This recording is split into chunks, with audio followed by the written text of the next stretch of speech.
សួស្តីអ្នកនរគ្នាឥឡូវខ្ញុំនៅក្នុងហាង CP Fest Shop ហើយអញ្ចឹងដល់ពេលអ្នកនរគ្នាដើរចូលក្នុងហាងអ្នកនរគ្នាតែងតែឃើញមានការដាក់តាំងនិងតុបតែងសាច់សស្អាតបែបនេះចង់ដឹងអត់តើសកម្មភាពនៅខាងក្រោយហាងមានអ្វីខ្លះតោះចូលទៅមើលជាមួយខ្ញុំទាំងអស់គ្នាមើលឥឡូវយើងមកដល់ហាងក្រោយសពហើយចង់ដឹងថាគាត់មាន technique អីពិសេសយើងចូលទៅមើលទាំងអស់គ្នាមើលអត់ជំរាបសួរបង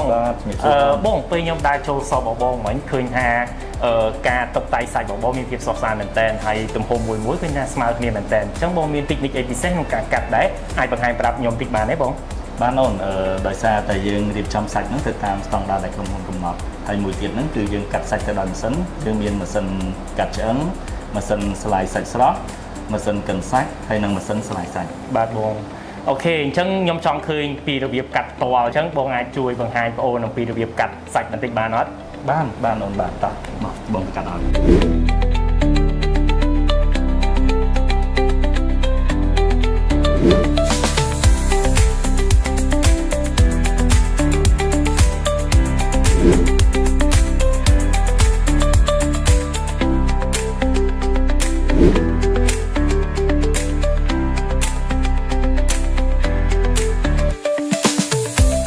អូខេអ្នកទាំងអស់គ្នាបានជឿច្បាស់ហើយនេះគឺជាសកម្មភាពនៃការរៀបចំសាច់